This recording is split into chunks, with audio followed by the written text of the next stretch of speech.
Ignazio Zuruagaren artelana nabarituko den? Inork ez du jakingo, pintura zaharra erabili dut. Teknika perfektua da. Ez da harrapatzen duten lehenaz eta azkena izango. Berrietan hainbat eta ikusi dira horrelako kasua. Nik ez dut honetaz ez zer jakin nahi. Baina nola dakite hori.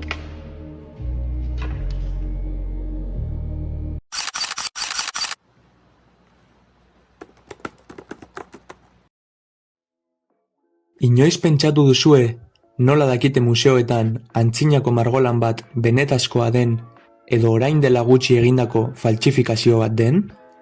Kontuan izan da margolanak oso garestiak direla eta jende askok milioika euro ordain ditzakeela artelan bat lortzeko, oso garrantzitsua da hau esartzeko metodo bat izatea. Ez duzue uste? Karbono 14 karbono atomoaren isotopo ezegonkor eta erradioaktiboa da.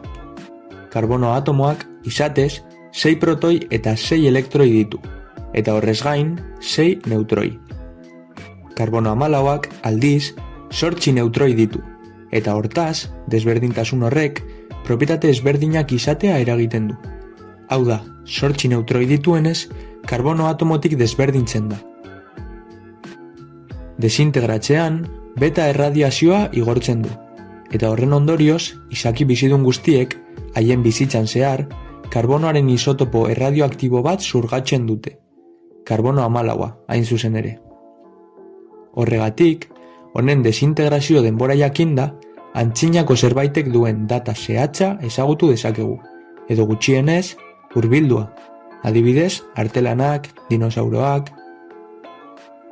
Karbono 14aren datazioa hainbat arlotan erabiltzen da, hala nola, arkeologian, antzinako tresnak, egurra edo hezurrak zenbat urte dituzten jakiteko, paleontologian, fosil batzuk noizkoak diren kalkulatzeko, ingurumen ikerketetan karbonoaren zikloa eta ekosistemak aztertzeko, eta historia ikertzeko, antzinako ehunak, paperak edo egurrezko obiektuak datatzeko. Hala ere, metodo honek muga batzuk ditu. Karbono 14a batez ere 50.000 urte baino gutxiagoko obiektuak datatzeko erabiltzen da.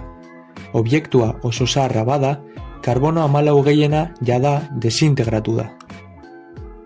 Labur bilduz, karbono 14aren datazioa tresna oso garrantzitsua da iragana datatzeko. Metodo honi esker, zientzialariek gure planetaren historia hobeto uler dezakete.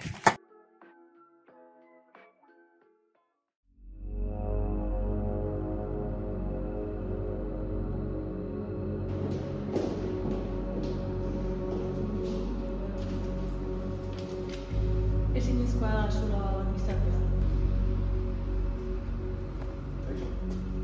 Zu Alejandra zara? Bai.